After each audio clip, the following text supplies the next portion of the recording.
So welcome to what will be my really short, snappy, well put, brief review of Buffy the Vampire Slayer Season 3. We're going to see how this goes. We're going to see if I'm going to have to record this in two parts, because maybe I'm going to use all the battery life in my camera, maybe I'll use all the space on my SD card, who knows.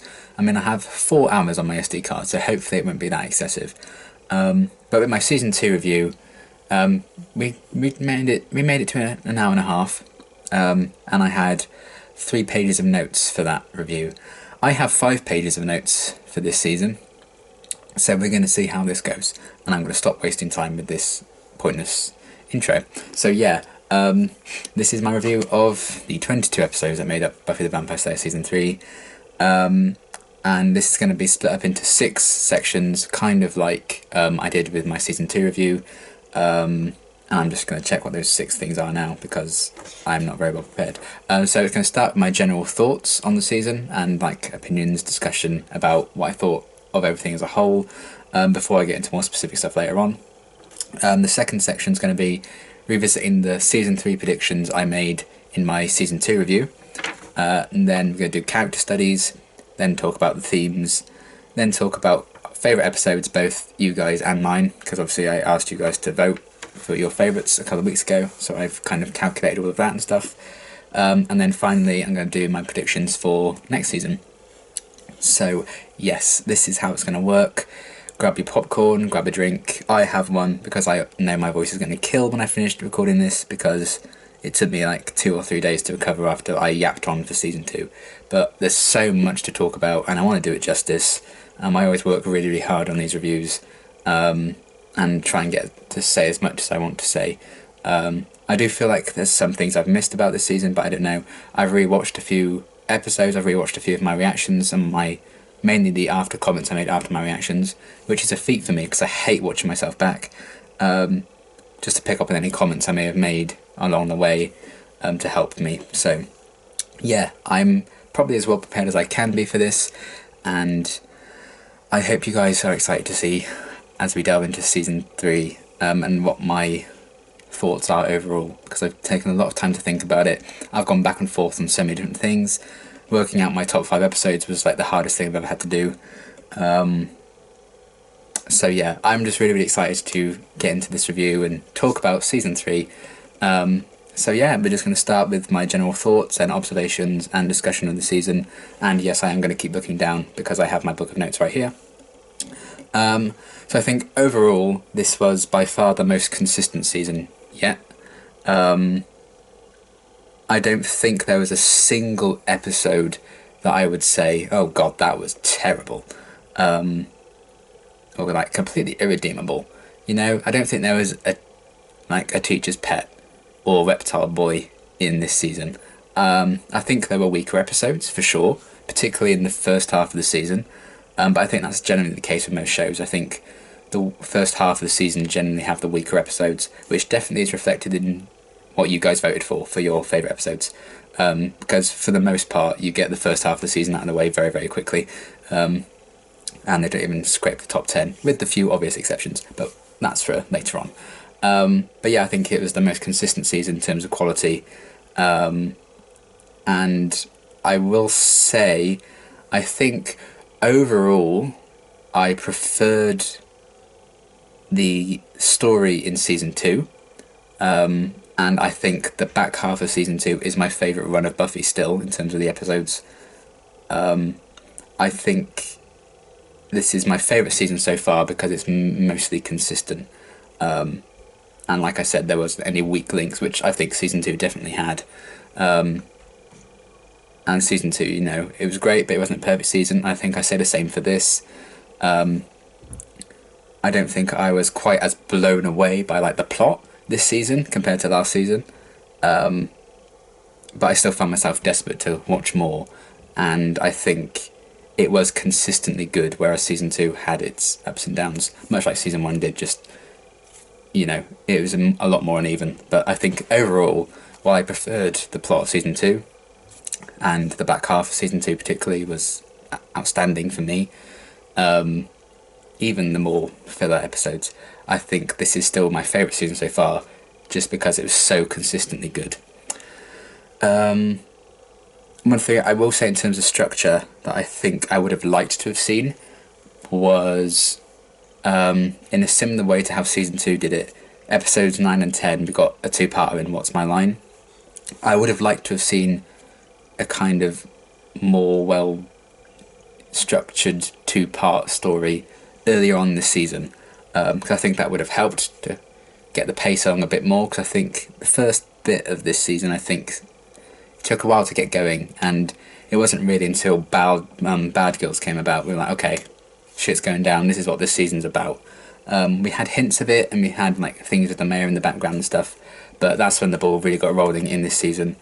And while I think it kind of happened in the same point as last season, because Innocence was episode 14 of last season, I feel like we had more thrown at me at that point in early season 2, because we had like Halloween, which was a huge surprise for me that I absolutely loved, and we had these revelations about Giles, and then we had the two-part What's My Line. We had Kendra be thrown into the mix, we had Oz be introduced, we had Cordelia and Xander get together, and I was like, what the hell's going on? And then on top of all that, we had the Angelus revealed and all of that, and then Jenny was killed, so that continued the momentum. There was build-up after Angelus became a thing, then Jenny was killed, I'm like, holy shit, and then it was build-up to the finale. Whereas I think this season we didn't have as many of those kind of moments like, ugh. I mean, we had the Xander and Willow thing, but I didn't like that, so that's probably why I kind of felt like, oh, I just want this to be over with. And then we got Faith killing Alan. Holy shit, this season is getting started, the shit's hitting the fan. But then it was all kind of build up to the finale, and we didn't have the Jenny's killed moment, I think, like splitting up the back half of the season. So that was a real turning point, but we didn't have that, I think, in season 3, because it was more just a constant build up right from episode 14 onwards. We didn't have that break in like episode 17.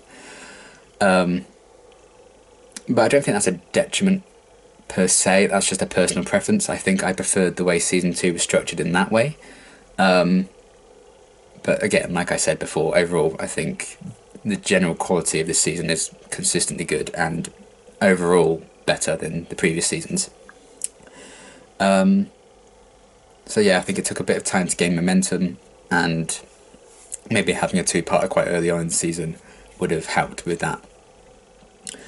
But I did really enjoy how the plot with the mayor was written, particularly how the plot with Faith was written and the character of Faith herself as well. Obviously I'll talk about more specific characters a bit later on, but I do think while I preferred the Angelus plotline last season and what they did with that story, I don't think it was written as well as this storyline was, if that makes sense. My voice is already going, that is not good. I have a drink with me, it's fine, I will take breaks. So yeah, I think overall this was the best written kind of plot line we've had so far. Again, it's consistency. I think that's what season 3 has really mastered, in which the previous 2 seasons didn't quite manage. But I really liked the plot with the mayor and Faith, how that was all written and structured in that sense, showing that a Slayer could, if you look at it one way, go wrong, showing the dark side to being a Slayer being led astray, and there's a lot of kind of exposing of the dark truths of things, I think, like the Watchers Council. We kind of saw a really dark side to them that we haven't quite gotten before with like episodes like Helpless, etc. And then again, like a dark side to being the Slayer, dark side to being the Watcher. And I really like how season 3 really tackled that head on, in a really brilliant way. And I think what it all came down to this season was that. So the fact that they got the writing so spot on with that plot, I think, is great and shows that this season was a huge success. And then I also thought the cast, as always, were sublime. I really, really liked them. Even some of the guest actors I think were great this season. You know, a standout is the vampire from Helpless. I think he was great. The guy who plays Ethan Rain, he was great when he came back. So we've had some really strong kind of supporting characters this season as well, which always helps to get some enjoyment out of it, particularly for me because I'm like studying acting and stuff like that, I always appreciate a good performance, and that sometimes can carry an episode they may not like as much. So yeah, the cast were, as always, sublime. The writing was great, I think, for the most part. Obviously, there is the whole Xander and Willow thing early on in the season that I did not agree with, and did not enjoy, in terms of the story arc that they decided to go through as the writers. But for the most part, I really, really enjoyed all the story arcs they had going on this season, the complexities to them, the layers they had to them, the emotional impact some of them had, I think, was really, really effective. And yeah, I could spend this whole review talking about how well written Faith was, and how well written and how complex her relationship was with Buffy, and the comparisons between those two that kind of started right from episode 3 onwards. There's probably essays about that out there somewhere, and I would love to write one day. We'll see. So yeah, loved all of that. I think every character had a moment to shine, even if they, weren't present in every single episode. I feel like near the middle of the season, Angel got a bit lost, but then he found a place for him again. And I think Oz and Cordelia spent quite a few moments this season being a bit lost and not having much to do, no moments to shine. Oz wasn't even in Consequences, but I believe that was because he was filming Austin Powers. So yeah, despite all of that, they still had moments to shine and moments that I completely adored with them. And one thing I really did enjoy in terms of the writing and the performances and the story arcs this season was that this group of people we've come to know and love since season 1 were not just tested by a big bad. They were tested by themselves and each other. They had lots of fights. The group was kind of torn apart and brought back together again several times throughout the whole season. Be it with Buffy coming back at the start and them all kind of being angry with her. Be it in Helpless, where Giles was kind of fired. Cordelia and Oz kind of taking their distance after the whole thing with Xander and Willow came out. All of that. And I think that shows a lot of balls in terms of the writers, and the fact that they can test these characters and test the audience's love of them, I think, is a very brave thing to do. And I think season 3 really has shown a confidence that the show hasn't had previously. You really got the sense that, we know what we're doing here. We know what we're aiming for with this season. Enjoy. And I think they were getting that at the end of season 2. They were picking up that confidence. They kind of knew they had something really special with the show, and season 3 kind of had that, I think, running throughout, and I love that. So yeah, that's kind of my general consensus on the season as a whole, what I kind of thought of everything that they had going on. If I think of more things as I talk later on, I'll just mention them, but that was the big bulk of my main thoughts I had about season 3. I really did have a lot of trouble deciding whether I preferred it to season 2 or not, because I love the back half of season 2 so much. It's still, I think, my favourite run of Buffy episodes, and I just can't express how I felt watching those episodes for the first time. But then I had to kind of take a step back and examine it as a whole, and I know that I enjoyed even the lower moments of season 3 more than, the weaker elements of season 2. So therefore, it's math, it's science. Season 3 for me is better than season 2, even if I prefer what they did in the back half of season 2 to season 3. But yeah, that's that. So yeah, really successful season overall. They did some great stuff, and it's my favourite season of the show so far. So yeah, that's the first kind of section of the review. And now we're going to be revisiting the predictions I made for season 3 at the end of my season 2 review. I made 6 predictions, I think. Yeah. So I'm just going to talk about, did they come about? My thoughts on them, if they did or did not. So yeah, let's get right into that. And the first prediction I made was that the start of season 3 was going to be all about saving Buffy, kind of saving her soul, if you will. Kind of ironic given everything with Angel and Angelus, but yeah. And kind of getting her back to her best. And I think it was a yes and a no in terms of my prediction being right. Mainly because, of course, I think Buffy mainly saved herself, which is good. But, you know, I think by the end of Dead Man's Party, basically things were back to normal. And then obviously things got messed up because Faith came along, and they kind of focused their attention on her instead of Buffy. And I think there was tension throughout the whole season about various different things. But I thought it was going to take a lot longer for Buffy to come back and be integrated back into the group. But she was back by the end of the first episode. And I think the group kind of made somewhat amends by the end of episode 2. So I actually think I would have enjoyed maybe them taking a bit more time with that, considering how long I think it took the season to gain momentum later on. I do feel like they could have even spread this particular strand of story out to another maybe 2 or 3 more episodes. I mean, you could have Buffy come back at the end of episode 1 or even in episode 2, and then explore like the aftermath. I think maybe they could have done a 2-parter opener, episodes 1 and 2, kind of like a 2-parter that brings Buffy back to Sunnydale, and then we had episodes 3, 4, maybe even 5 being like the aftermath of that. They're dealing with problems, but also they have the fight that they did in Dead Man's Party. I think that could have been an interesting way for them to explore that. And then maybe Faith could have been brought into it near the end of that, and then it wouldn't have taken quite as long to get to the moment where the momentum starts getting built up. Because I think they still would have time to tell the story they needed to tell with Faith in that time period before we get to the moment where she's stabbed Alan by accident. So yeah, I think in terms of the start of the season going to be about saving Buffy and kind of getting her back on track. I think it was yes and no, because it didn't get as much focus as I thought it would. But again, that's not necessarily a criticism, it's just my thoughts.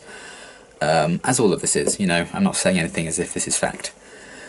Then the other prediction I made, here we go. Xander's love confession at the end of season 2, when he said that he loved Willow in the hospital, was going to come into play. And I put, yes it did, unfortunately. I knew it had to be addressed, and this is something I'm going to be talking about in a lot, actually, in the themes of the season later on. But yeah. It came about in quite a big way because we had Xander and Willow's affair. And you guys know how I feel about that. I hated every second of that storyline, but I know and understood that it needed to happen because they needed to address these feelings, because Willow had never resolved these whole feelings she had for Xander. Xander was clearly kind of feeling a bit of the same way. But I just wish they didn't have to do it in such a heartbreaking way, and they didn't have to break up couples and have cheating going on to explore that, you know? I feel like they could have handled it in a more mature way for me watching it, because I love those 2 couples so much. They got ripped apart. I hated watching that happen. But at the end of the day, they're like 16, 17, 18-year-old high school students. So things get messy, relationships get messy. They aren't fully mature yet. I understand why this happened the way it happened. I just hated that it did. And it just seemed a bit sudden and a bit of a detriment to Willow's character particularly. That she was suddenly completely into Xander again. Yeah, I know they needed to address it, but you know how I feel about that. So yeah, I was kind of unfortunately correct in that prediction. And then I said that Snyder and the Mayor would get more focus in season 3. I was definitely right about the Mayor, because he was kind of the big bad of the season. Never expected him to be a guy who wanted to turn into a giant snake demon, but there you are.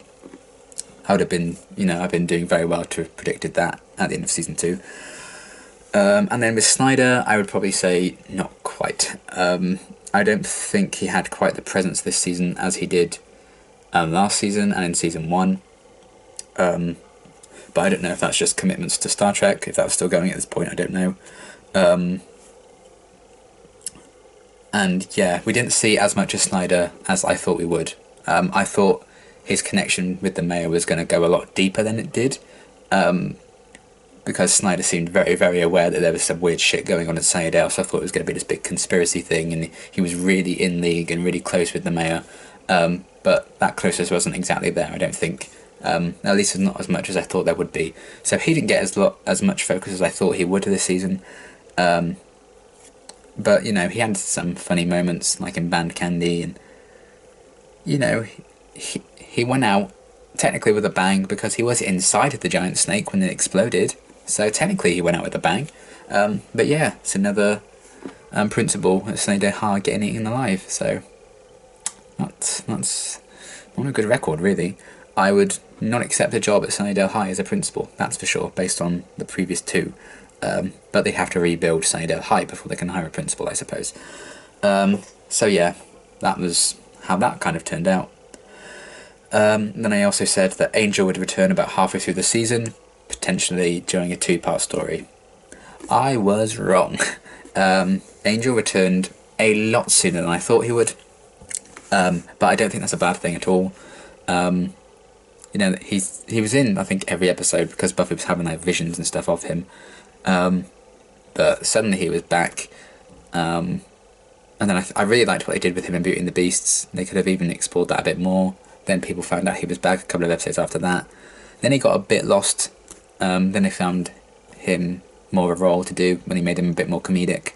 And then obviously they used him to kind of set up the Angel spin-off.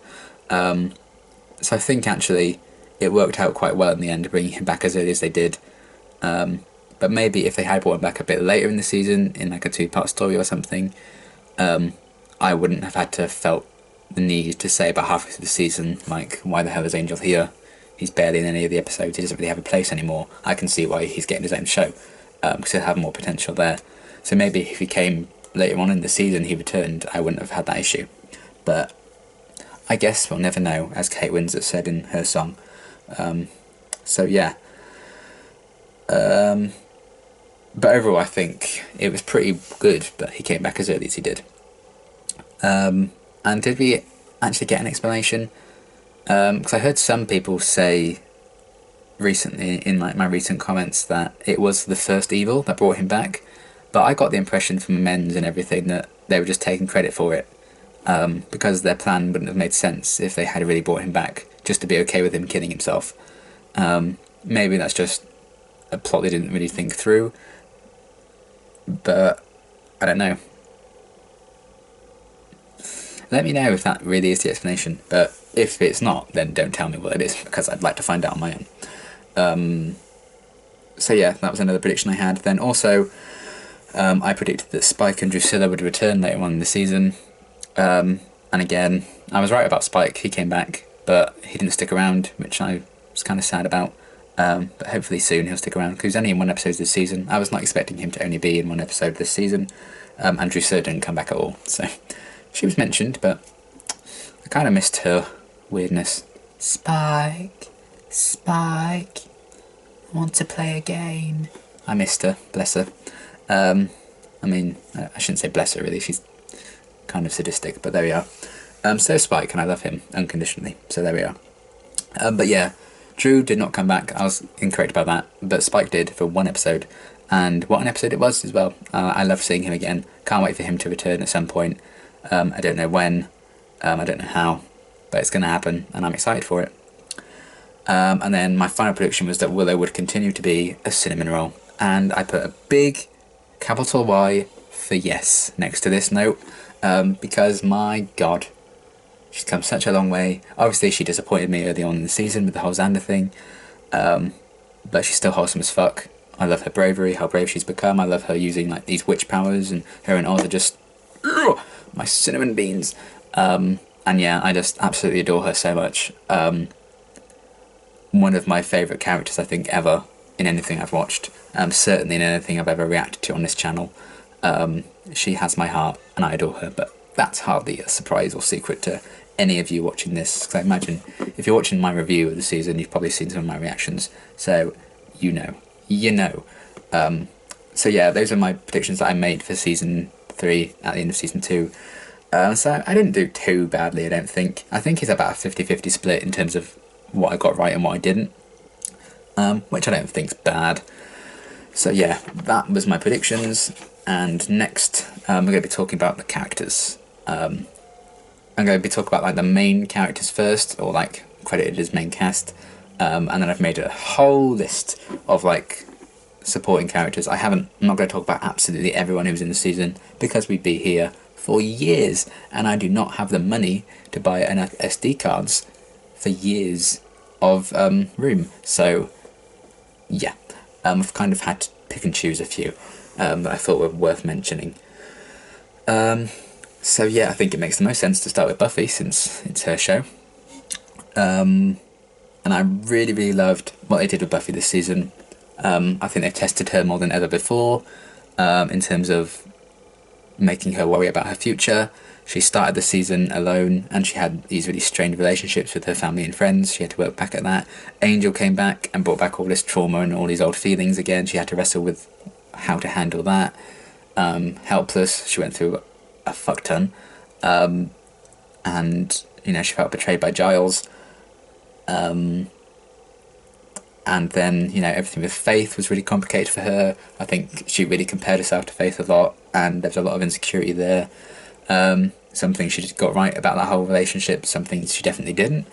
You know, she's being led down or presented with so many different opportunities and different paths that she could go down. But in the end, she chose her own one, which I think was the most in-character thing for her to do. And she's grown up so fucking much. And I love that she got recognised by the whole school for everything she's done over the past 3 seasons, protecting them. I never expected the show to be kind of that self-aware, but that's another thing that season 3 has quite done quite well, in my opinion. But I'll talk about that a bit later on with the themes. But yeah, I've loved Buffy's journey so much. Sarah Michelle Gellar's performance has been stunning this season. She can carry this show on her back and makes it look like the fucking easiest thing in the world. She's so talented, and I love everything she brings to Buffy, because sometimes she can just absolutely convince you, not just Sarah Michelle Gellar, but also Buffy as a character and the way she's written, I think. She can absolutely convince you that she is this grown-up woman, this badass who can take on the world. But in a second, you're just reminded she's just a young girl. She's just graduated from high school. She's got a whole life ahead of her. She is so young. But everything she's been through, everything she's done, and everything she has to do almost kind of convinces you that she's a lot older than she is, and she's had to grow up so quickly. And this was all kind of thrown on her. Like, you know, she didn't kind of choose to be the Slayer, she just was. And this huge responsibility she has on her, and she has to give up a huge chunk of her life to this. But I've loved how much they've kind of forced her character to grow up this season, everything she's been through, the heartache she's had to go through time and time again, her battling to kind of build these bridges again after she left at the end of last season, only for some of them to be burned again by the end of the season, like with Angel. Yeah, I've just loved her character arc this season. I think it's been really, really well done and really well executed by Sarah Michelle Gellar. She's been absolutely stunning this season. I can't wait to see where they're going to take Buffy next. How much she's going to handle, like, being in college with slaying and growing up, moving on with her life. Can't wait to see how she's going to handle that, because I think it's going to be really interesting. Because I feel like she's so mature beyond her years already. How is she going to handle this now? Like I said at the end of my reaction to Graduation Day Part 2, these people, they all survived high school. High school didn't survive them. It got fucking blown up. And I think that speaks true to everything Buffy does. So yeah, I've loved her this season. Can't wait to see where they go with her. And episodes like The Wish kind of really reinforced the fact why this is called Buffy the Vampire Slayer. This is named after her. Because look how shit things would have been without her.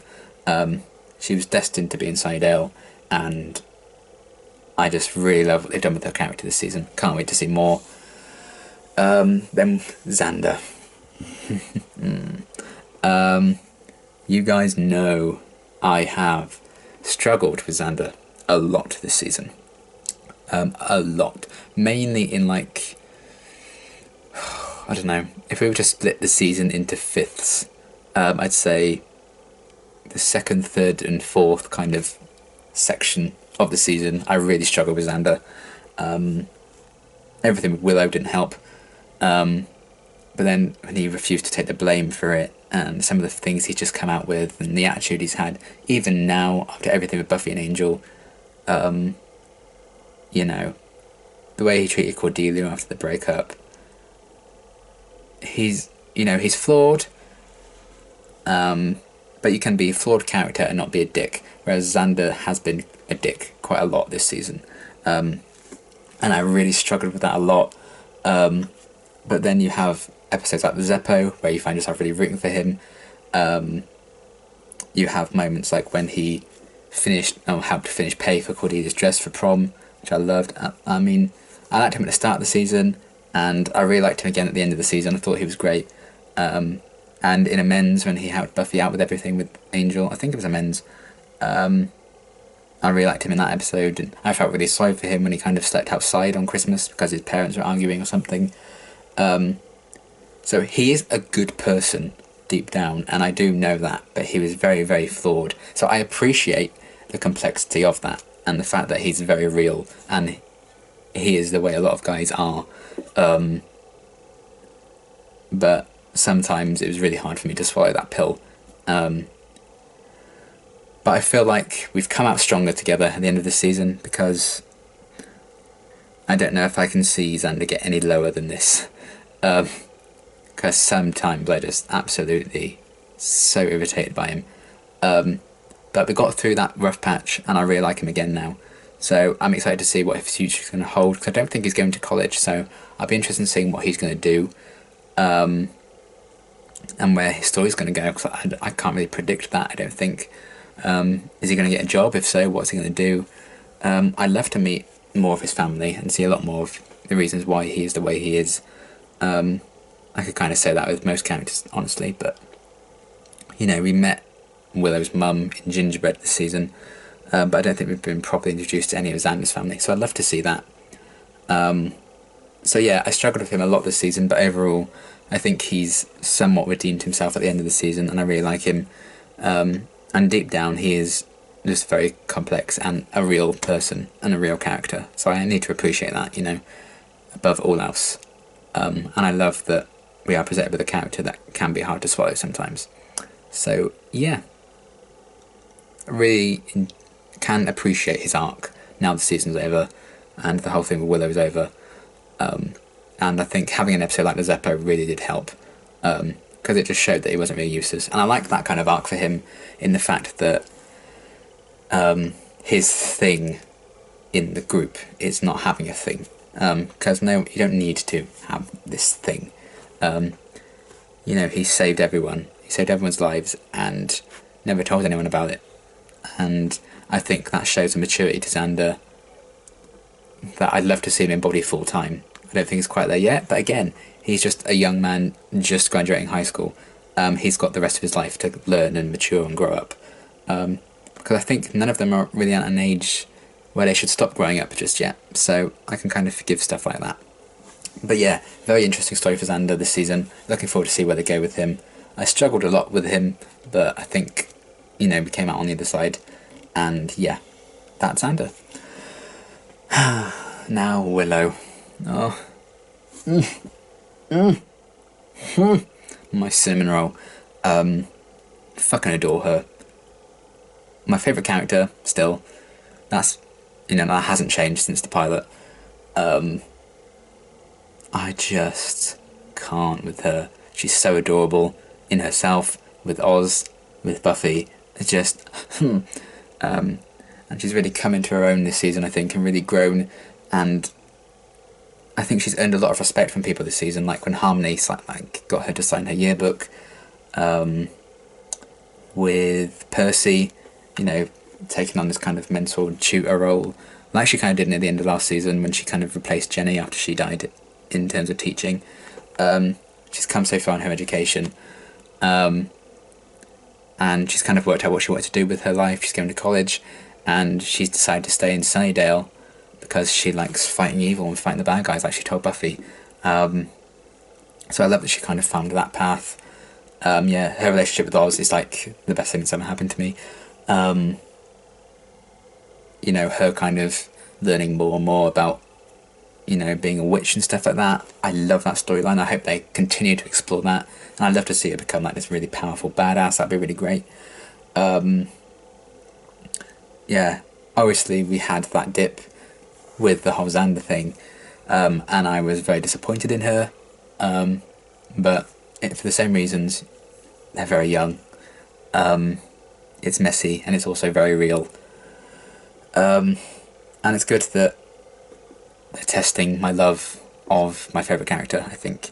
And I'm not blind to the fact that she's not perfect. Because no one is. But she's fucking close. I mean, come on. Do you remember the thing she did with the vampire and the pencil? And and she's had some really badass speeches when she like snapped at people and being rebellious and stuff. I really love that she's kind of earned some respect from people and from some of her fellow students. She's gone through all this stuff that she's gone through, and you know she's still got accepted into all these different colleges. I just can't with her. I love her, and Alison Hannigan's so great in the role. And with like Vamp Willow and Doppelgangland, and she showcased so much of her abilities this season. I think, I just adore her, and I can't wait to see what they do with her next. I hope she just continues to grow from strength to strength. And I'm really excited for what the future holds for her, because whatever she does, I think I'm going to be really, really happy to just to get more of Willow. And I'm going to soak up every single second I can with her. Because it felt like yesterday I was doing season 1, and now I'm about to start season 4, and before I know it, I'm not going to have her anymore, because the show's going to be over. This time next year, who knows where I'll be. I mean, I'll probably still be reacting to it this time next year, as long as, you know, the whole Article 13 bullshit gets sorted. But let's not talk about that. I'm just so happy that Willow Rosenberg is in my life. I love her. Yes, my cinnamon roll. That's all you need to know. You know how I feel about Willow. You know.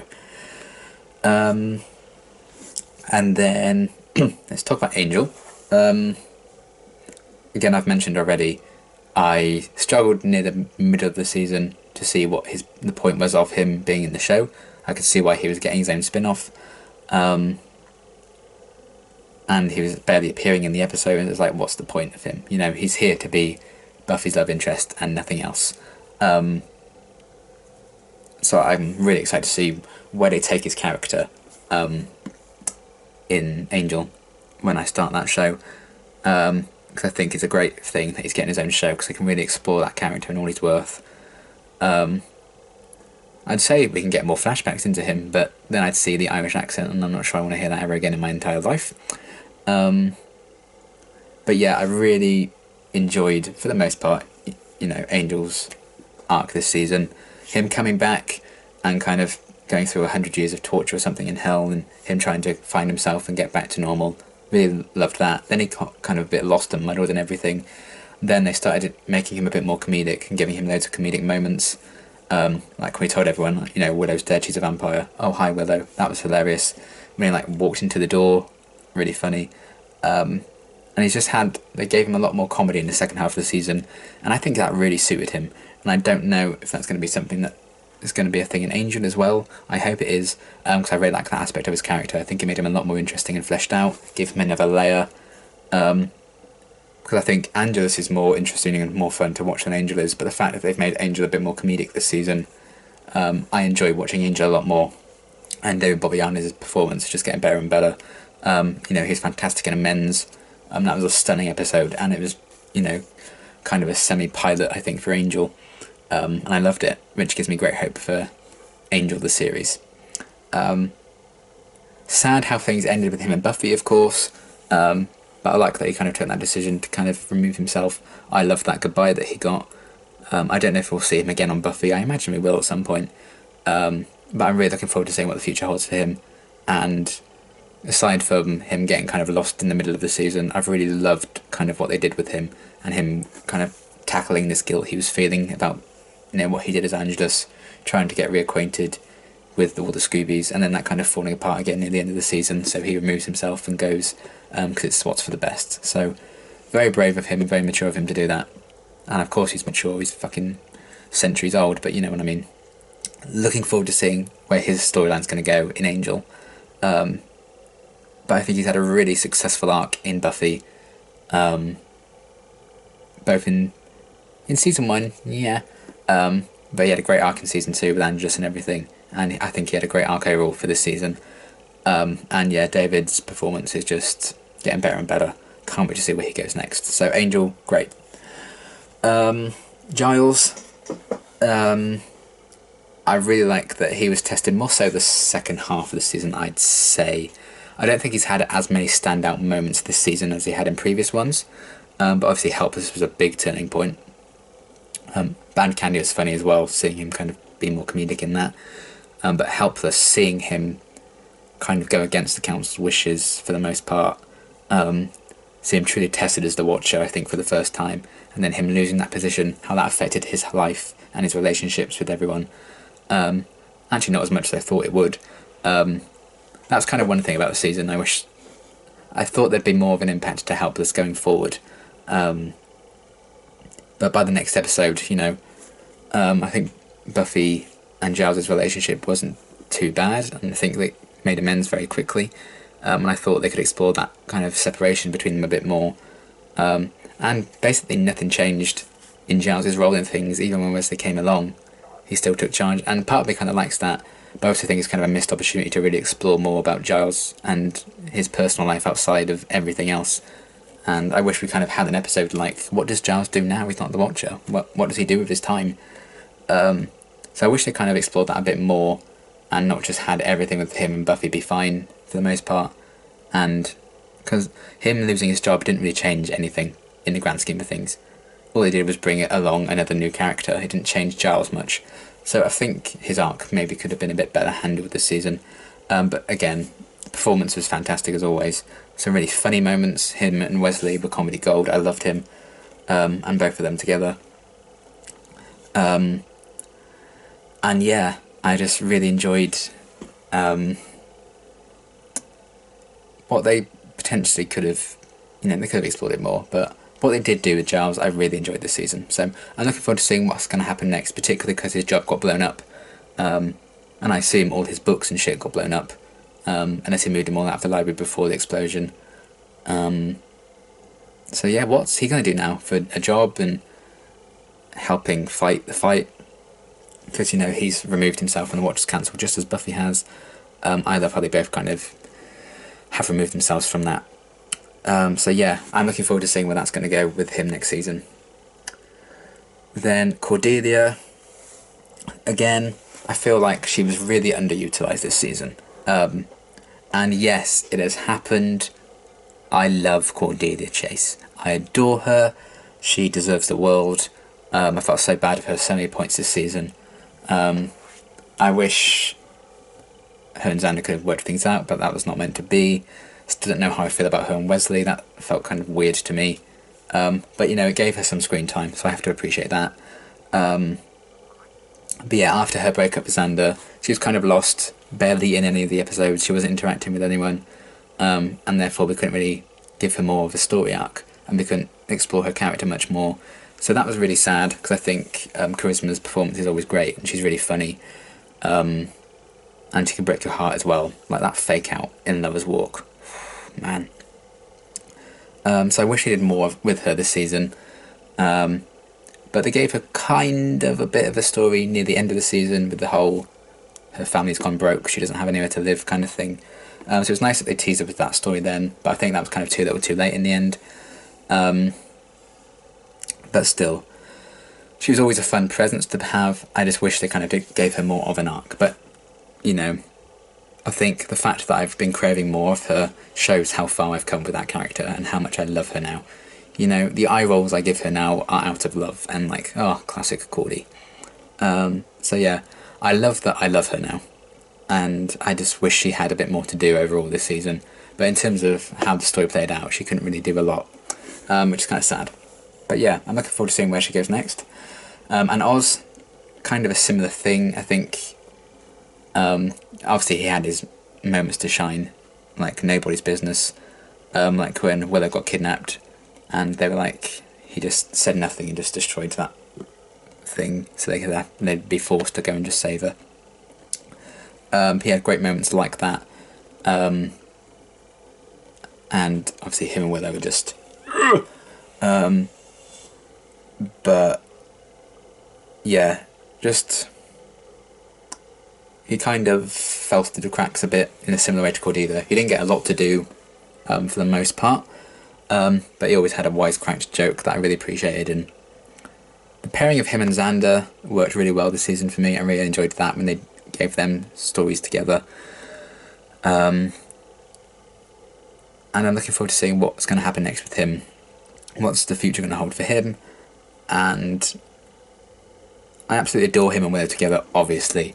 But I still really like him on his own because I think I relate a lot to him and his sarky comments and his like... people kind of underestimate him, I think, and just think, oh, he's the guy who just doesn't say anything, he doesn't really feel anything or feel any way about anything in particular, he doesn't have an opinion. But time and time again he's proved that wrong, and I think that was kind of an arc that he had this season, on multiple occasions. And when he does speak, he really has a heart, like in Earshot, where Buffy was kind of listening to his thoughts. He's a really articulate person, and when he does say something you need to fucking listen to him. So I think that was an interesting thing that it did with him this season, and I can't wait to see what he gives next, but I adore Oz, he's great. Then, in terms of the supporting characters, I suppose, we have Joyce. I would love to see more of Joyce. I don't think we get enough of her.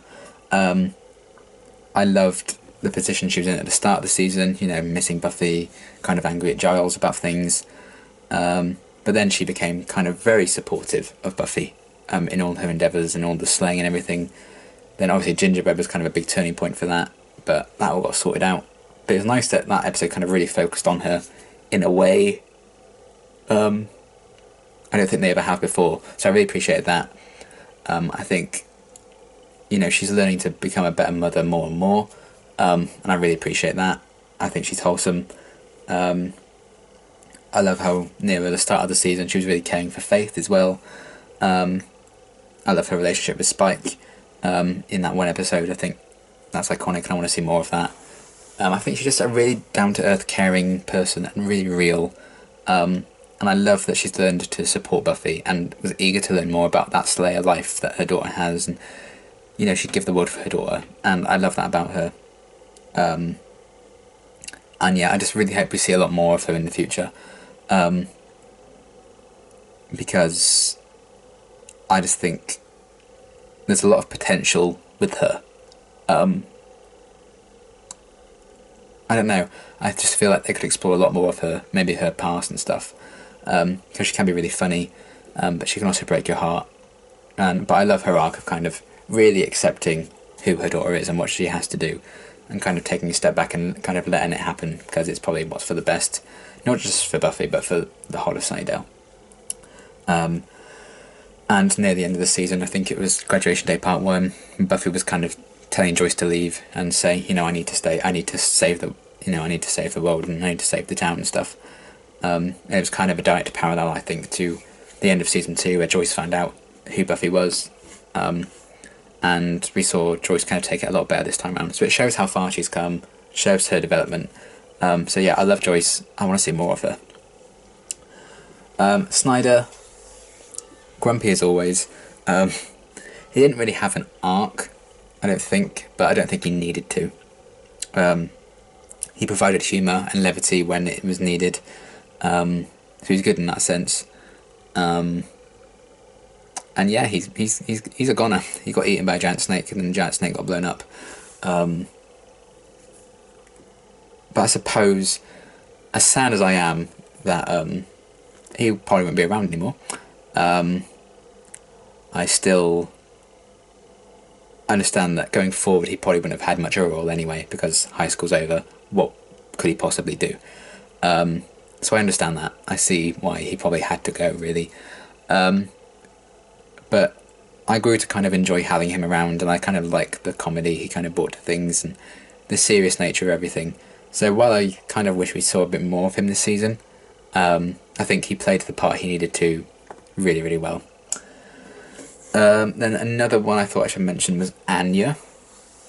She was in 2-3 episodes this season, at least 3 I think, and I'm interested in seeing where she will go in the future. But I really like the whole backstory of her being a demon who's lost her powers and now she's stuck as a mortal girl, and how she's going to cope with that and what she's going to do. I think that's a really interesting story to start from. So I'm looking forward to seeing what they do with her in the future. But I liked the idea of her abilities, but I like that she's still just as interesting without them. And I think the fact that she doesn't have those abilities anymore will make her all the more interesting. Because I don't think she really understands how humans feel yet. So that could provide a lot of comedy. But yeah, I'm looking forward to seeing what happens with her. But I actually really like Anya, and the idea of her character. I just can't wait to get to know her a bit more. Yeah, should be fun. I'm looking forward to seeing where they go with her. And Spike, I had to mention him. Even though he's only 1 episode, I had to mention him. It was great to see him again. James Masters is great in the role. Can't wait to see more of him. I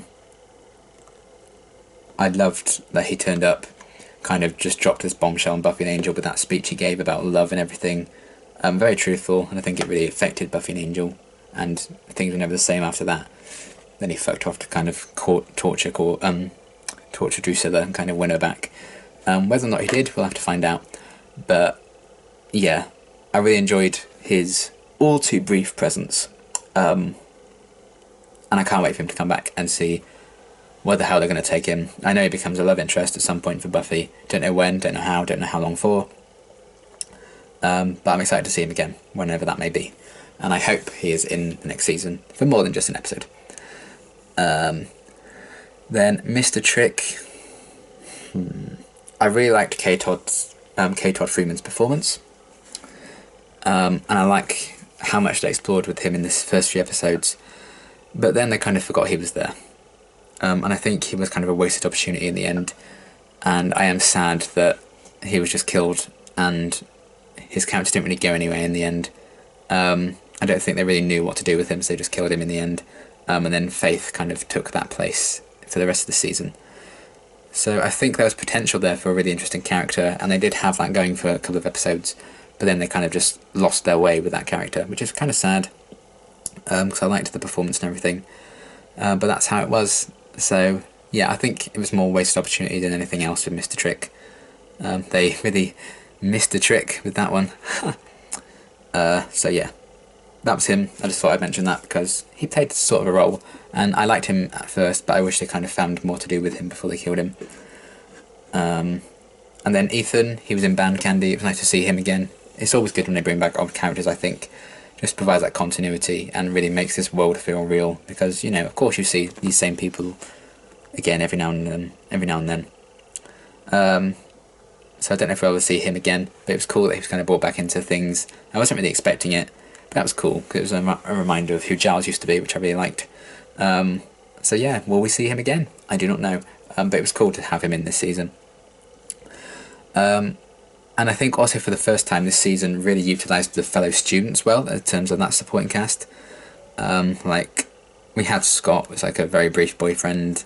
I didn't really go anywhere, I don't know what the point of that was, but there we are. And I suppose it showed Buffy kind of starting to move on before Angel came back and mucked things up. And like with Percy, I really liked him. And also Jonathan, I think he had a really cool arc, like Earshot and everything this season. It was really cool that they have these supporting casts of students that we probably won't really see again because school's over, but that is life. And I really like how they kind of utilised all of those characters this season, gave them kind of mini arcs with their main cast, and then brought them all back together in the finale where they all kind of fought the mayor together. And I really, really liked that arc for like giving the whole supporting cast an arc of their own. I think it's quite a feat, but I love what they did with all these little students and these supporting characters. I think it was a really, really beautiful thing to end the season on, and also in the prom when they kind of recognised what Buffy did. So it was a great kind of resolution to all these characters that we've kind of seen in the background for 3 seasons. I loved all that. We lost a few of them along the way, but you know, they went out valiantly. So I really enjoyed what they did with like the minor classmates this season. And then I think, while it wasn't actually Jenny, I liked seeing the actress again as the first, with like wearing Jenny's face. I thought that was really great. Just a reminder of the things we've lost. I love that it was Angel and Buffy who kind of interacted with Jenny's face, if you will, as like a ghost haunting them both, because they were the two who really didn't really make amends with...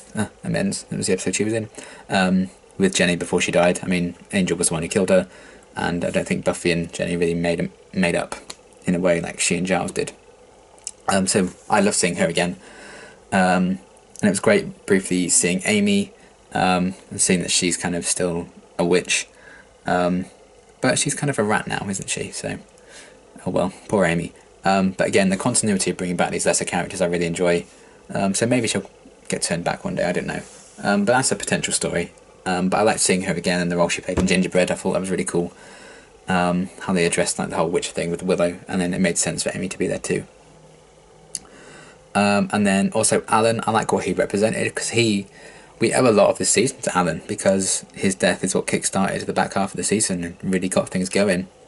So I really appreciated how kind of shy and timid he was at first, and more so what he represented I really, really loved. Rest in peace, Alan. God be with you. And then also what I kind of glossed over this at first, but then I remembered, oh, Lily, or Anne, as she's probably now called. Obviously she was only in the premiere, but I love that they brought her back after Lie to Me, and explored a bit more with her, and showed that she couldn't really look after herself, and then paired her with Buffy, who really could look after herself. And then Lily kind of had a really nice arc over that first episode, and kind of embodied this Anne persona that Buffy was using, and found her feet. And I loved that, because it showed pure and simply that Buffy can have a positive effect on people, even if she doesn't feel like it sometimes, and she might blame herself for things going wrong, and she makes missteps with some people, like with Faith, but it shows that she's a positive influence on people as well. So I loved that she kind of represented that in the premiere. And I also felt like Sunnydale as a whole was a character this season, because we had an episode kind of focusing on the students and the kids of Sunnydale, with like the prom, and also to an extent Gingerbread, but then also in Gingerbread the adults of Sunnydale were kind of present as well, and the mayor was kind of using Sunnydale as like his throne that he would ascend upon. So I really got a sense, like for the first time, that Sunnydale is becoming like a character in its own right, in the same way the Serenity became a character in Firefly. I really got that feeling with like Sunnydale this season. It kind of became its own sort of entity, and I actually really liked that. So loved that. And then the mayor. I think I will have to say Angelus, I think, is still my favourite Buffy villain. I think I enjoyed watching Angelus more. But that's because of the personal connection to everything. I always love it when the villain has like a personal connection to the characters, and obviously the mayor was missing that, but I wouldn't want them to just retread old ground. I love that they tried something different with the mayor. I love that they've been building him up since like season 2. The actor's performance I think was phenomenal. I think the mayor was absolutely terrifying at times in how casually he presented himself. He just seemed like this average guy you could walk by on the street, and you know, he kind of had something to laugh about all the time, and that was really unnerving, but he could also snap and be really, really terrifying.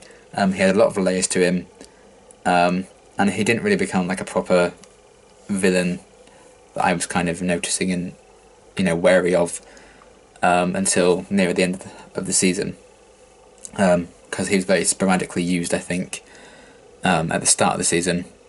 Then it kind of really ramped up, and I loved what they did with him and Faith's relationship. I thought that was really interesting, and he did prove to be a very effective villain. But I think, obviously, with Angelus, it was the personal connection and the fact that he killed off a major character in Jenny, whereas the mayor didn't quite achieve that. But nonetheless, he was a great villain. I really, really liked him. It is very close with him and Angelus. But yeah, I loved the performance of the actor. It was brilliant. And I just love the kind of coolness and calmness the mayor had most of the time. And I think that made him a really cool threat.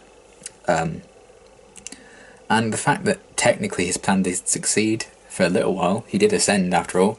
So he got something right. That shows he's quite an effective villain. But he was stopped about 2 minutes after ascending. But there we are.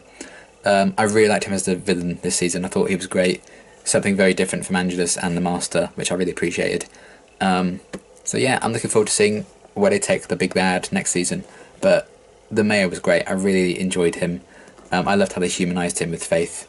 And he was very complex and layered. So, great villain. Yeah. And then the final character I'm going to talk about, of course, is Faith. I loved Eliza's performance. I think she was fantastic this season. Ever since she was first introduced, I really liked the idea of the character and having this other Slayer in town to replace Kendra. And I like how we had season 1, we were introduced to Buffy as the Slayer. This is how she goes about things. Season 2, we were introduced to Kendra, who was very much like an absolute sucker for the rules and doing things by the book and everything. Then we had Buffy, who kind of occasionally would throw the book out the window, and literally did at the end of the season, really, because she removed herself from the council. And then we had Faith, who probably never even read the book in the first place, and was very violent and I don't want to say crazy, but overbearing maybe in her slaying style. But again, she was very layered and complex. And while she did do bad things, like blaming Buffy for Alan's death, trying to frame her, joining the mayor's side, kidnapping Willow, she did some horrible things, murdered people and stuff like that. But she's been through a lot. She lost her parents, apparently, it would seem. She lost her watcher. She trusted Gwendolyn, then that trust got betrayed. I think she was starting to trust Buffy and the Scoobies and everyone, and I think they betrayed her trust quite a few times. And then she was kind of led to the mayor, who took a genuine shine to her, and they had a genuinely nice connection, which is kind of disturbing, but awesome at the same time. So she did some horrible things, but she's been very troubled in her whole life, and I don't think she was treated particularly well by like Wesley or the Scoobies. So that certainly didn't help things. But she was very dark, very complicated and complex. I don't think you can blame her for everything she did, because Alan's death was an accident. But I think it was just easier for her sometimes to just play the villain. And the fact that she did find a genuine adult figure to look up to in the mayor, where the previous ones had failed her in a way.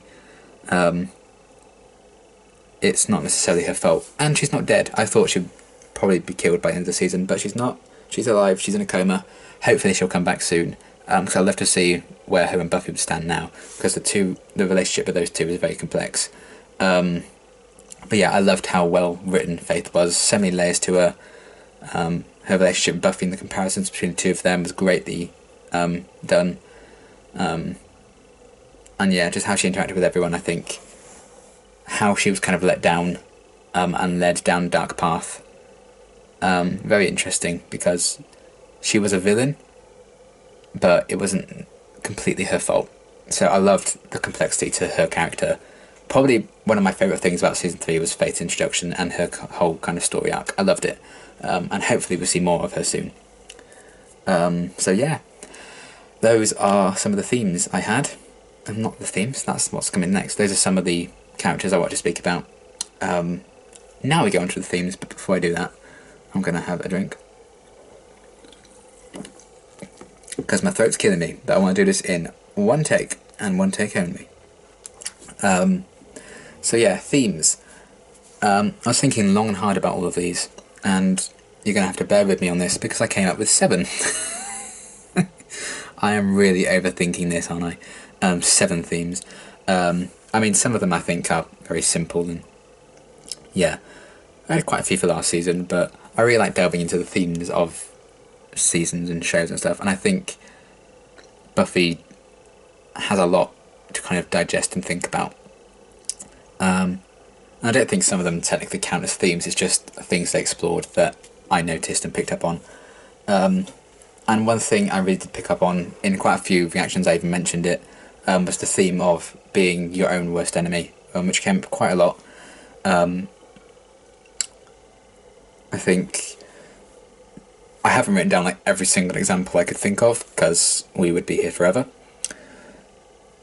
But I think Revelations, episode 7, was kind of a really good example of this. Everyone's kind of feelings being manipulated by Gwendolyn. You know, Faith kind of got manipulated by Gwendolyn in that episode. And then things spiraled out of control when everyone found out that Angel was back, and they let their own personal feelings get in the way of probably doing what was right. And everyone kind of let their judgment be clouded, and let Gwendolyn kind of slip under the radar and stuff. And feelings are human, they're messy, and kind of like that they address that. And sometimes people overthink things or go about things in the wrong way and don't just work together in the way they should. And yeah, sometimes you just overthink things for yourself and therefore put yourself in danger or put others in danger. And I think that was shown in Revelations. Then also in Amends with Angel, you know, while the first was kind of torturing as well, he was really torturing himself in that moment, and he took it upon himself to say, you know, I'm just going to end it. So he had everything with that whole storyline. He was beating himself up for things he couldn't control because he was like anxious at the time. So yeah, that was another kind of big example, I think, of sometimes you are your own worst enemy and you're too harsh on yourself sometimes. You may not go after the opportunities you want to because you don't think you're good enough for it, or you hold yourself back from doing things outside your comfort zone. And I think a lot of characters this season kind of fall into that category. And I think Angel definitely did torture himself way too much in Amends, but that's the nature of the character. He's a tortured soul, quite literally. So yeah, that was another thing. Then the people of Sunnydale in Gingerbread. Obviously it kind of started with those demon Hansel and Gretel children thing. They kind of planted the seed, and that's all they needed to do, because from then on it just kind of grew and expanded with Joyce and all the adults of Sunnydale kind of addressing what was going on, and then spiraling out of control with the whole witch thing. I know they were being manipulated, but it was their own kind of fragile minds and their own thoughts that were kind of turning them against each other and against like Willow and Amy, for example. So that was another example of that. And then also Faith, through mainly no fault of her own at first, wasn't letting people in, and she wasn't opening up to people about her past or anything, or any of her problems, and being almost in denial about things she'd done, like Alan's death, just kind of pushing people away, and like removing herself from stuff with like at the end of Revelations. You know, she wasn't particularly happy with everyone and happy with Buffy. So in terms of that sense, she was kind of isolating herself and therefore not allowing to give herself the, you know, the help she needed to maybe have gone on a better path than she ended up going on. So there's that aspect of it with Faith, but also moments like when she was convinced that she was like the cleverest one in the room and she'd completely fooled and manipulated Buffy and Angel, and she's like the best actress in the world or something. And then that great moment, one of my favourite moments of the season, when Angel was like second best, and she got a bit too big, you know, Faith got a bit too big for her own boots, and allowed herself to get played, because sometimes you're your own worst enemy and you think too much of yourself or too little of yourself. Both of those are kind of bad things. And I think a literal kind of your own worst enemy thing was Doppelgangland. Quite literally, we had an evil Willow for Willow to kind of fight against. So that's kind of a very physical and literal interpretation of that theme. And then another thing was the mayor's love of Faith. The fact that he wanted to become a demon but still allowed himself to be human in terms of his relationship with Faith ultimately proved to be his fatal flaw, and that's kind of what brought about his downfall in the end, because he allowed himself to get worked up over what happened to Faith. Therefore he chased Buffy and got blown up. So yes, I think most of the time I think you let yourself down more than other people let you down, because it's the chances you didn't take, the opportunities you miss, overthinking things, thinking too much or too little of yourself. And I think it's very hard to negotiate. I think it's a very human trait that everyone, I think, will suffer with. But I think it was just showcased quite well this season. So that was one theme. Another one I picked up on was the idea of betrayal and forgiveness. We had Buffy coming home, kind of, I think, seeking forgiveness for abandoning like Joyce and her friends and leaving them to kind of cope with the aftermath and slay vampires themselves. But I think she needed to remove herself. But at the same time, I think she needed to seek forgiveness for that, and also for not telling them about Angel when everyone found out, and Giles was like, you don't respect me, you should have told me this. So there was that. And then obviously Angel coming back, and he would want forgiveness for everything he'd done from like the Scoobies and Giles and everyone, because he did some truly horrible things to them and he was Angelus. Then obviously the Willow and Xander affair as well. That was a huge betrayal this season, and therefore both of them went on to kind of seek forgiveness. Willow kind of got her forgiveness, as Xander kind of didn't, until he really made the effort himself, and helped pay for Cordelia's dress, and then I think she really forgave him from then on. And even a doppelganger named Cordelia, not knowing it was Vampire Willow, was kind of trying to get her anger out over the whole situation there as well. So yeah, that was that. Giles in Helpless, kind of seeking forgiveness for what he kind of went along with the council at first, and Buffy kind of saying, I don't know who you are. That was really heartbreaking stuff, but he was trying to seek forgiveness for that. Spike was trying to get forgiveness from Drusilla, and that led to a whole load of problems in Lover's Walk. And obviously that was also the episode where the betrayal with Xander and Willow kind of got exposed. And I think another big one is the betrayal with Faith. Faith herself, I think, was betrayed in terms of her trust was betrayed by Gwendolyn and Wesley, Buffy, Giles, basically all the Scoobies. And in return, Faith kind of betrayed all of them. Even though I don't think she really considered most of them her friends anyway, she did betray them and sided with the mayor in secret. Siding with the mayor I think was bad enough, but then carrying on like she wasn't on the mayor's side, that was quite devious and sneaky.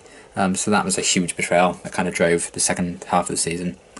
So that was another thing I picked up on. And then also a theme, it's quite an obvious one, is Ascension, and finding the right path for you, and moving on to something better. So the obvious one, I think, is the mayor's ascension, the plan leading up to it, and the fact they actually did ascend, however briefly. But then also the idea of the fact that everyone graduated this season and they had to think about where their future was lying. Could Buffy's future lie in Faith being the Slayer so she could go to college? Where would everyone go after they graduated? Where were their lives going to take them? Are they going to find the right path for them? Are they going to ascend to something greater from there? Then Buffy and Giles leaving the council behind as well. I think they both kind of ascended into something better by letting the council go. They become free agents. They become in their own version of the Slayer and their own version of the Watcher. So I think they really ascended to something else. And exactly what that is, I don't think we kind of know yet. But looking forward to finding out. Then another thing, bear with me here. This is a weird one, I think, but a theme I picked up on upon like rewatching some episodes and stuff was the idea of the elephant in the room and addressing the elephant in the room. I think that was running throughout the whole season.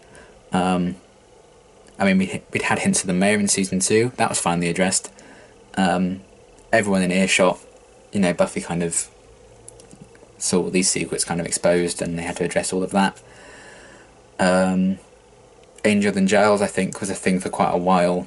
Now Angel's back. Him and Giles going to have this talk about what happened to Jenny. Is Giles going to forgive Angel? And then eventually that was addressed when they had that scene together in Giles' house, when Angel came asking for help. Xander and Willow, the feelings between those two, that's been a thing since basically the start of the show. That was never directly addressed until this season. because they both kind of addressed it in a way I didn't like, but it was still addressed. They finally addressed that kind of elephant in the room that's been there since the beginning of the show. Then we had the adults of Sunnydale addressing the elephant in the room, that things in Sunnydale get fucked up and weird things happen in the town all the time. These unexplained events, they finally are addressing them and taking action in them, like in Gingerbread. And then also the students of Sunnydale High recognising the things Buffy's done for them. It's like in Earshot, she was there like parkouring all over the place and everyone was watching going, what the fuck? And they finally addressed that elephant in the room, and made it known that they have noticed everything that Buffy does for them, and they know that she's saved a lot of lives and saved the school countless numbers of times. So that was another thing I picked up on. Then another thing was the idea of like dark reflections of things. So I think we have Buffy and the Faith comparisons that we're running throughout the whole season. I think Faith's kind of the dark Slayer, a dark reflection of Buffy. Get the dark side of being a Slayer, and a Slayer that maybe got sent astray and went down a really dark path. So there's a lot of comparisons throughout the whole season between Buffy and Faith, which I think is another big thing about the season in itself. It's something they really wanted to do. So there was that, and then I think there's also an exploration in terms of that, how a Slayer should behave versus how a Watcher should behave. So we had reflections with like Buffy and Faith, which path is the right way to go about things, are both of them in the wrong in terms of how they went about their slaying. And with the Watchers we had the comparisons between Giles and Wesley. Wesley was a bit hapless really.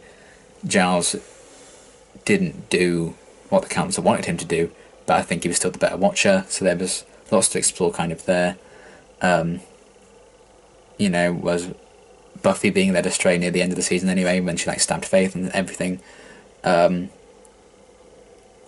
is going rogue for both of them going to be the right thing to kind of drop the Council completely? So I like the comparisons with that. Buffy and Faith, who's the better Slayer, who's the right who goes about things in the right way. Then the comparisons with Giles and Wesley, and then also the dark reflection between Buffy and Giles' relationship and Faith and the Mayor's relationship, the kind of father-daughter bond that both those pairings had going for them.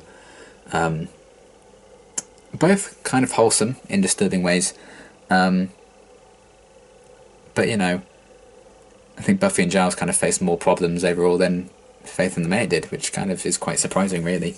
But I like that we spent a lot of time this season, Buffy and Faith being compared, and Buffy like not having the father around a lot, being let down by him in Helpless, and she sees Giles as kind of this father figure, and Faith had constantly been let down by authority and father figures in her life as well, parental figures, but then she found one in the Mayor, and the comparisons between those two I think is really, really interesting as well. So that was another big theme, the idea of these dark reflections. And then another one, fairly obvious because it was an episode title, Consequences. Obviously the consequences of Faith killing Alan and all the terrible things she did kind of after that. The consequences of the way Buffy, Giles, Wesley and the Scoobies treated Faith in the first place, because I think they let her down on quite a few occasions. And then the consequences of that led to basically all the terrible events of the season. The consequences of what the Council do to the Slayers on their 18th birthday, and how the consequences of that led to Giles being fired, Wesley being introduced, and then Buffy and Giles ultimately leaving the Council behind completely and going on their own. The consequences of that, and that'll be something that's explored next season, properly, I imagine. The consequences of Angel coming back and being resurrected, and what that meant for him and Buffy's relationship and his relationships with everyone else, and also the consequences for like Xander and Willow's affair. So there are a lot of kind of major things in this season that had terrible consequences for the most part, and these are a few of the examples I picked up on. And then finally the idea of isolation,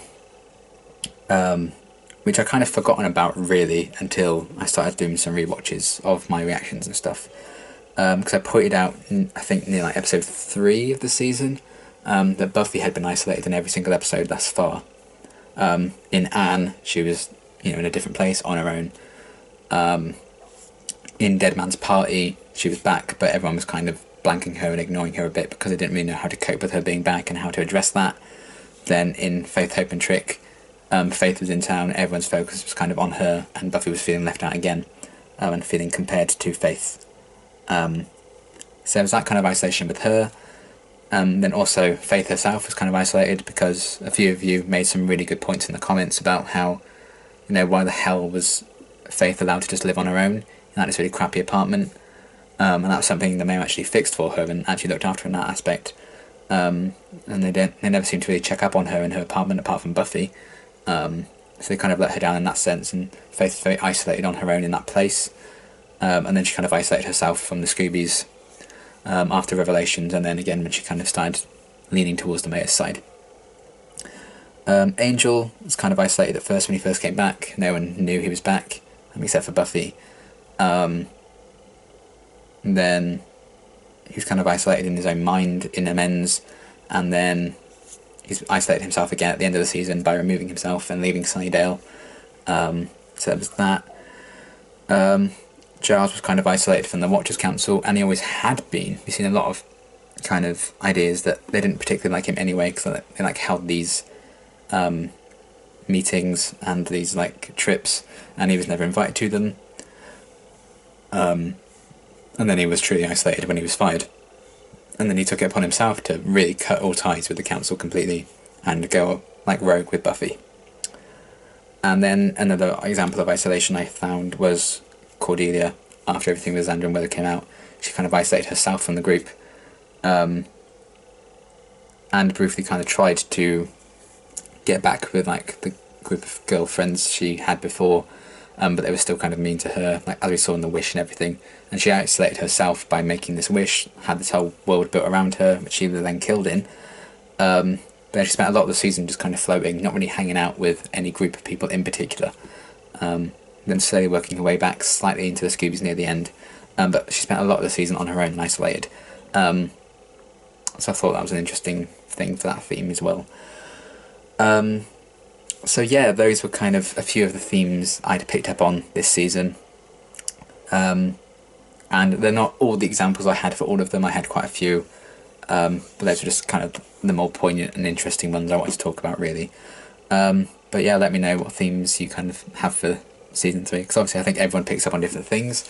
There's probably a major theme that you think of for season 3 that I didn't even talk about or haven't even thought of. And I think that's one of the great things about TV. Everyone sees things differently. But yeah, those are the themes I kind of picked up on this season, and I'm looking forward to seeing how things might be expanded on next season, the idea of maybe Ascension or consequences and stuff, or isolation even, and if there are going to be new themes introduced, which I'm almost certain they will. So I can't wait to see what season 4 is going to bring in terms of that and what I pick up on next season. So yeah, next is the section even, when we talk about our favourite episodes. And I say our favourite episodes because this is about you guys as well, because you are just as big of a part of my reactions as I am, because I love interacting with you guys and talking about the episodes in the comments. And you guys are always really passionate about that, and you are so passionate about season 3. Fuck me. Man, you have your thoughts and I love it. I thought you were passionate about season 2, but Jesus.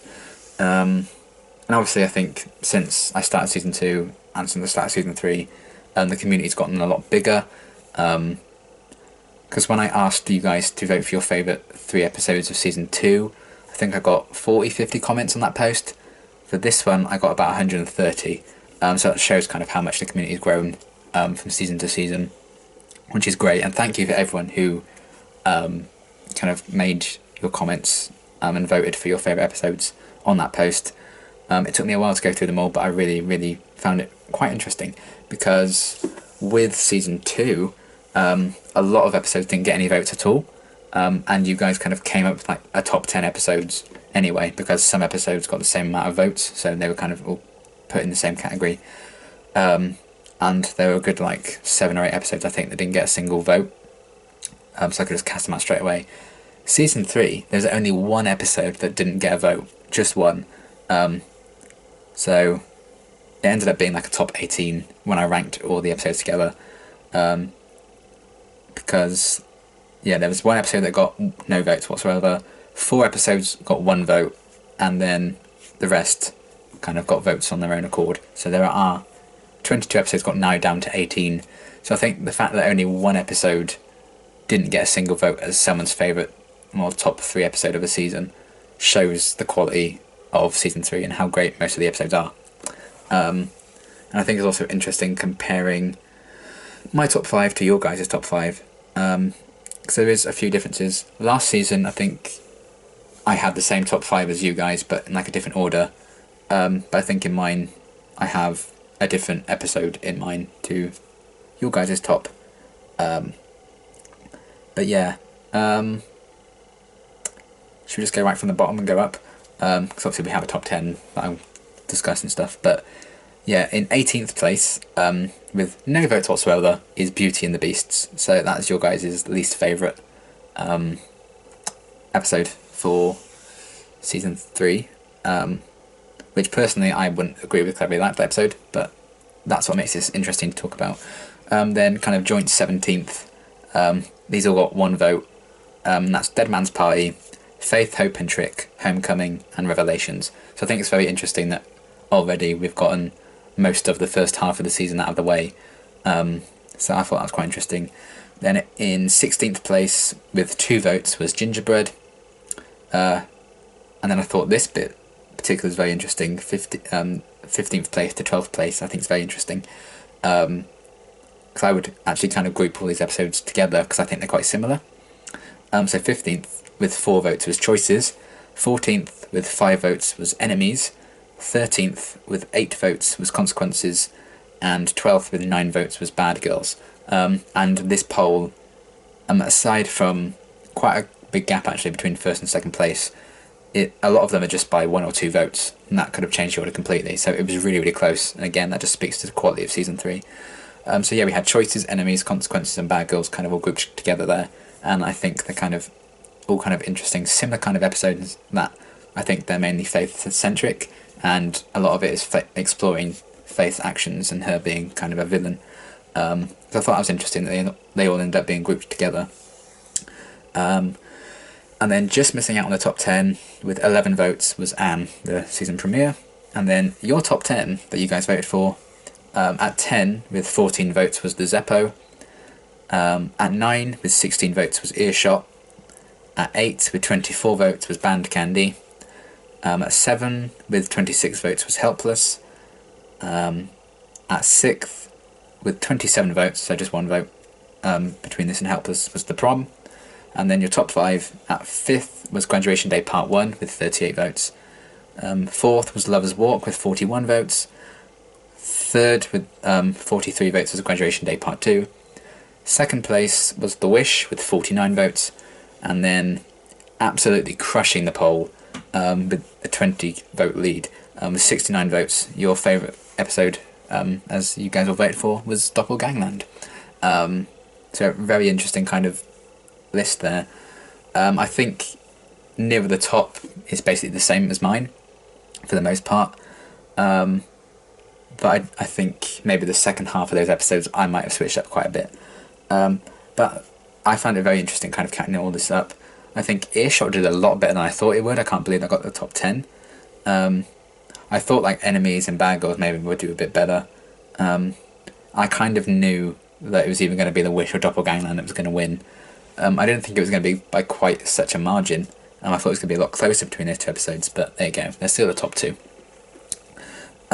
So yeah, those are your guys' favourite episodes, and thank you to everyone who kind of put your votes in, because I was blown away by how many people did it. And again, like, it was very close. A lot of them, it was like 1 or 2 votes in it, and the order would have switched around, so it's kind of crazy. And again, season 3, very consistent and very good quality, if only 1 episode out of 22 didn't get a single vote as someone's favourite. So there you go. And then we move on to my top 5. My honourable mention, or my 6th place, I'm really sad that I cut this, but you know, I had to make a list, was The Prom. And you guys actually voted for that as 6th place for you as well, so there you go. Great episode. Obviously the hellhounds and stuff wasn't the strongest thing, but it wasn't supposed to be, I don't think. I loved Xander and Cordelia's storyline in that episode. I love that Buffy finally got recognised for everything she did, whether or not it was adorable. I loved everything they did with Buffy and Angel. Really, really great, fun, emotional episode. And it kind of spoke a lot of the previous, 2 seasons preceding that. It kind of felt like it earned that payoff with everyone supporting Buffy and recognising her for what she did, and talking to her about the fact that they knew she kind of saved them time and time again. I loved that, and it felt like a really great payoff. So yeah, she definitely earned that moment, and she finally got her high school moment. I loved that. But yeah, my top 5. At number 5 is Lover's Walk. I adored this episode. Spike is a big factor in that. I loved everything about him coming back in it. I love the dynamics he had with Joyce and Buffy and Angel. The fight scenes I think were really fun and interesting. It was kind of nice to finally see, as painful as it was, everything with Xander and Willow come out, and the fake out death with Cordelia showed how much I adored her, even though it was a cheap move. Spike's speech about love and everything really spoke to me, and it was very well written and performed. So yeah, everything that episode kind of had going for it, I think, worked so well. Then number 4, maybe surprisingly low for some of you, is The Wish. A stunning kind of exploration into like the what if kind of episode that I always love and appreciate. So I love what they did with that. The Master coming back was a great surprise. I loved Vampire Willow and Vampire Xander. I love how it's kind of focused on Cordelia. The introduction of Anya was really interesting. Seeing Giles and Oz be a bit different. Seeing how different Buffy would be. Proving why the show was called Buffy the Vampire Slayer, I think was great. Just the whole idea behind it, I think, was really, really fun. And it also set up a future episode that I will be talking about in a minute, which also helps. But I know that's kind of a fan favourite episode, and I'm really glad that I loved it too. Then at number 3, and I agree with you guys on this one, was Graduation Day Part 2, the finale. Really emotional, with everything with Angel leaving, and all the students of Sunnydale High coming together and fighting the mayor who finally ascended. All these themes of the season really coming to a head. Really satisfying conclusion to the season, and still sets up future for the show that I really, really enjoy. Everyone had a moment to shine. It was really badass. The battle and fight sequences were great, and yeah, I just really loved everything they had going on. It felt like a really well earned finale. Some really like punch the air moments, some great action, some great emotion, which I always adore. And while I think I prefer the way season 2 wrapped things up, it was still a very fitting end to a very, very great season of television. So yeah, love that episode so much. And then second place, which actually isn't in your guys' top 5, is Helpless. I didn't think this was going to be quite as high until I really thought about it, because I had such a hard time coming up with this top 5. But the more I think about Helpless and the more I rewatch it, the more I appreciate what it did and how dark it went. I like that it showed how smart Buffy is, and she's not just about her fighting ability. I love that it really tested, I think, one of the strongest relationships on the show. I loved how it was setting up a dramatic change with Giles being fired, even though I don't think they really followed it through completely, because things didn't really change. I like the standalone kind of episode that it seemed loads was going to change from here on out. It was the most threatened I think I've ever been by a vampire. The guest actor playing the vampire, and that was really great. I just love how dark it got and how human it was and terrifying it was. Very different kind of episode, I think, and I really, really appreciated the balls of the writers to come up with that. I cannot sing my praises enough for that episode. It was just so gorgeously done from start to finish. The acting was phenomenal, the writing was phenomenal, and yeah, just the stakes, pardon the pun, of everything that went down, I just adored. And then first place, probably not much of a surprise to some of you guys, considering who my cinnamon roll is, and I'm agreeing with most of the majority of the people who voted on the poll. My favourite episode of Buffy the Vampire Slayer Season 3 is Doppelgangland. 2 Willows. That's it. I loved that it was a sequel to The Wish, an episode I really loved. Alison Hannigan fucking killed it. Willow was great, Vampire Willow was great. Vampire Willow's interactions with Cordelia were really funny. Everyone thinking, however briefly, Willow was dead really broke my heart. Like Giles hugging Willow when he found out she was still alive. Angel was really funny in that episode. Oz was fantastic. It was just so much fun, and obviously when Vampire Willow got sent back to her world and was instantly staked and killed, I don't think I've ever laughed harder at anything. My god, that was so funny. I mean, that and the was it blueberry scone line from Giles at the end of the prom. The two, I think, of the hardest I've ever laughed at Buffy. But yeah, the response I got to this reaction also really helped my love for this episode, because you guys were so supportive of that and absolutely adored that reaction. And I just adore that episode so much. It was just so much fun, and true proof that Season 3 really handled its comedic episodes really well. I think they've hit the nail on the head, I think, with balancing humour and the dark stuff this season. And Doppelgangland is a great example of that. I just could not get enough of this episode. So much fun to just sit through and to sit back, relax and enjoy.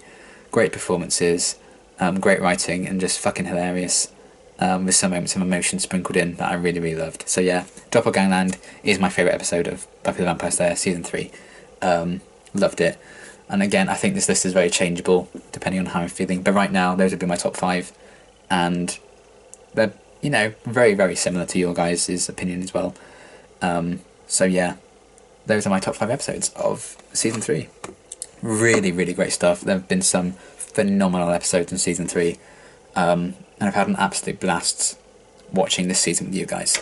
And as always, thank you for all your support on all my reactions and all my videos. And I know you had a bit of a wait sometimes, and some of you poor people on Patreon, I'm so sorry, are still waiting for the full reaction to Part 2 of Graduation Day, because it still hasn't processed on Google Drive. Part 1 did, out of the blue. I'm still working my arse off to try and get Part 2 processed for you guys. Hopefully it will come out soon, but I'm just asking to be patient. I'm really sorry. But yeah, all your responses to all my reactions this season have been amazing, and the community's grown so much this season, and I love you all. You are the best. I love Buffy for not only the show, but for all you guys who watch my reactions and love them and get excited for them, because it means the world to me that you do. So yeah, that's Season 3. Fucking loved it. My favourite season so far. Very consistent. The comedic stuff is really great. Some great character moments, some stunning episodes. A really great villain. A superbly complex character in Faith. Some really interesting themes being explored, and some interesting setup for next season. And I just really enjoyed those 22 episodes, and I enjoyed, interacting with you guys and talking about them with you guys even more. What a great season, and I can't wait to see where Buffy's going to go from here. And speaking of that, finally I'm going to do some predictions for Season 4. I have 6 again. First of all, more cinnamon roll splendour. That's it. I think Willow is going to be my cinnamon roll until the end of time, and I can't wait to see what the fuck she's going to do next. It's going to be amazing, and I'm going to adore her. Her and Oz, my cinnamon rolls, I love them. Can't wait for that. Yeah, so they will continue to be cinnamon rolls, I'm sure. Then I also think it's going to have a very different kind of feel this season, Season 4, and I think it's going to have some very different locations as well, because they're not going to be spending most of their time in school. They're going to need a new base of operations, so that's going to be quite interesting to see where their HQ is going to be now. So it's not like they can really justify all hanging out in a school anymore. So it's going to be a very different kind of feel to it, I think, and a very different mission, because they're all going to be balancing new lives as well as the slaying, and they don't have to balance school anymore, and we're not going to see like the same cast of supporting characters anymore. It's going to be a very different kind of feel and look to the show, I think, and I'm really excited to see how different it may or may not be. And I also think there's going to be a different kind of big bad this season, and not just like, here's a different monster, you know, here's the mayor, here's a vampire, here's a different vampire. I don't know, I feel like they're going to change it up again, because Buffy's very good at doing that. I don't know how they're going to change it up. I just feel like they'll find a really creative way of having a new type of threat that's just not, here's another evil person, stop them. Again, I don't know how, but I'm really excited to see who the big bad of season 4 is going to be, or if there's going to be more than one, I don't know. Is going to be a returning villain? Who can say? But I'm really, really excited to see what threat they're going to face next season. But I think it's going to be something very different to what we've seen before. I also think Spike's going to return, and this could potentially be the start of him being a love interest for Buffy now that Angel's gone. But I think that would be maybe nearer the end of the season, depending on when he arrives, if not future seasons, because they still hate each other's guts in a minute, so they need to take time for them to even start being friends, more like potentially be lovers. So yeah, I think he'll come back at some point, maybe lay the groundwork for being a love interest later on down the line, and I think Anya will show up next season as well, and I think maybe be a love interest for Xander, because that seemed to be the direction they were taking it in the end of this season, and she seemed to start genuinely caring for Xander, which I think's, I don't know, I'm not against the idea of those two. I think it was quite endearing seeing her have feelings for someone, considering she was like always like torturing men and stuff with her demon powers. So yeah, I think those two will come back and maybe lay some groundwork for being love interests. I don't know, but yeah, I also think maybe Giles is going to go through a crisis next season of some kind. I don't know why. I feel like it's because he's lost kind of his workplace as well, because it kind of got blown up, unless he just rebuilt it and he's just still working there. But mainly because I feel like he didn't go through quite as much emotional trauma this season as some did, with the exception of being fired and stuff. I feel like maybe Joss Whedon's like, well, you had a somewhat easy-ish season, you're going to suffer.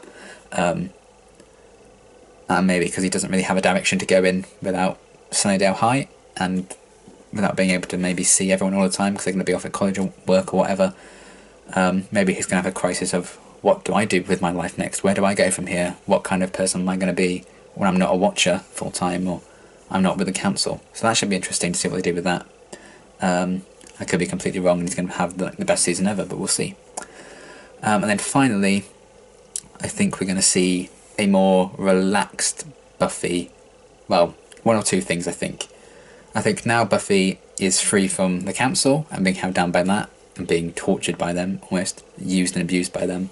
And she's also free from romance with Angel because he's gone. She's currently single. For how long? I don't know. But now she's kind of free of all that stuff, kind of holding her down and holding her back in a way. I think she's either going to be the most relaxed and carefree we've ever seen her, and the most upbeat we've ever seen her, or the total opposite of that. I feel like maybe the council could have been holding back the badassery, or maybe she'll grow quite violent in the way Faith was. I don't know. I feel like it could go either or of those two extremes. So I'm excited to see where Buffy could go now. She doesn't really have a lot holding her down. I think it's going to be very interesting for her next season. So yeah, those are my thoughts and feelings for Buffy the Vampire Slayer Season 3 and for Season 4. My camera is telling me to stop fucking talking because the battery symbol is flashing. So yeah, I'm going to wrap it up. Thank you so much for all your support on my Season 3 reactions, and hopefully if this was a great review, I hope you really liked it. Sorry if this is really, really long. I don't know how long it is yet. But I hope you enjoyed my thoughts and opinions, and let me know what you thought of the season overall down below, and what you thought of this review. And I will be seeing you for Buffy Season 4 and Angel Season 1. I'm really, really excited for the future. Hope you guys are too. Thank you for all your support this season. You guys are amazing. All the likes, all the comments, all the subscriptions, all the shares, all of it. It means the world. Thank you so much. And until Season 4 of Buffy, thanks for watching.